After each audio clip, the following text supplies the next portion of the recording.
Beau is Afraid, the latest film from Ari Aster, responsible for Hereditary and Midsommar.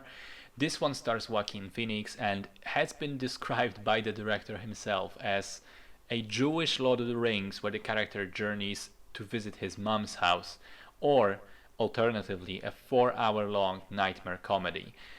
And while in the end it runs only for 3 hours, I would agree with those descriptions. The film is kind of difficult to categorize honestly.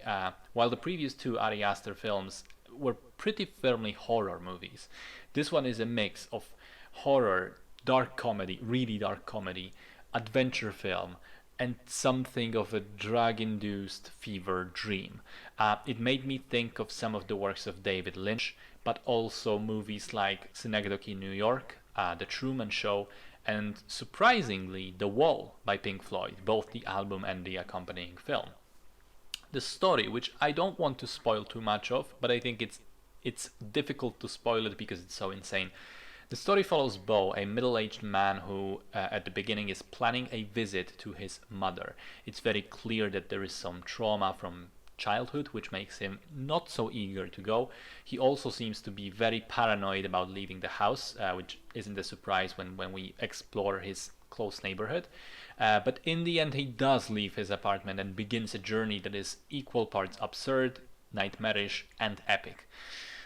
So to me, it's definitely the least scary Ari Aster film, but on the other hand, it is definitely the funniest by far.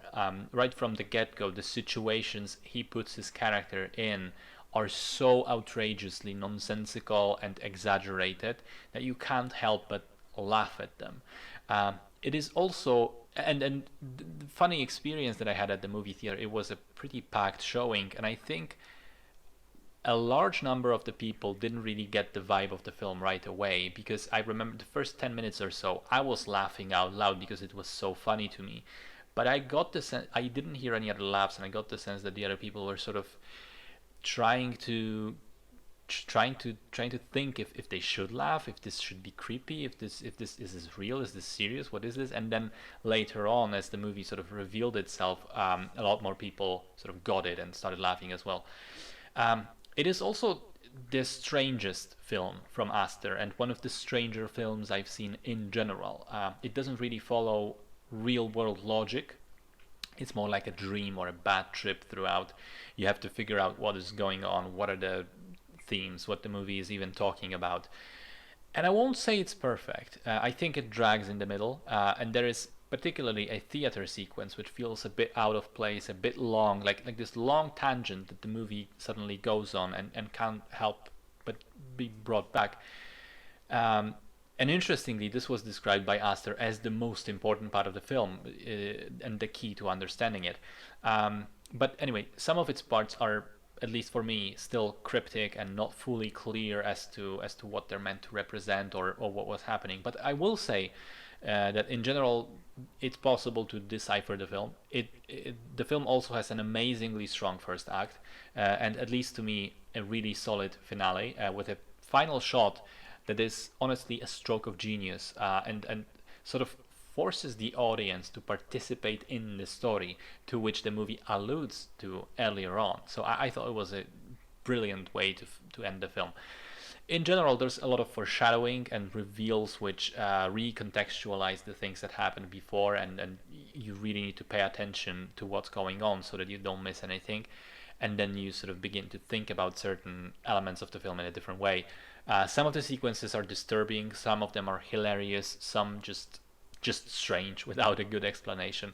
But I liked the movie. I liked the way the movie made me feel. The experience of watching it was really cool.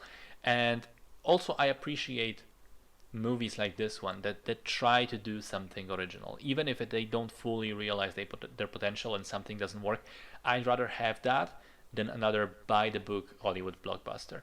Also, Joaquin Phoenix is very good as usual. He really sells the kind of spineless loser that is this way as a result of his upbringing, and a person caught up in a situation way beyond their understanding or control, which is exactly the type of situations Aster tends to put his main characters in all of his movies so far. So I think it's a fascinating film. It left me thinking about the themes it explores, the themes of toxic parenting and overbearing mothers and codependency and the damage it all does to a person. And also, I'm not gonna lie, it was simply entertaining as hell. I have a feeling that it's going to be a very divisive film, with some people absolutely adoring it, but others hating its guts. If you choose to go see it, just be aware that it is a very unusual piece of filmmaking.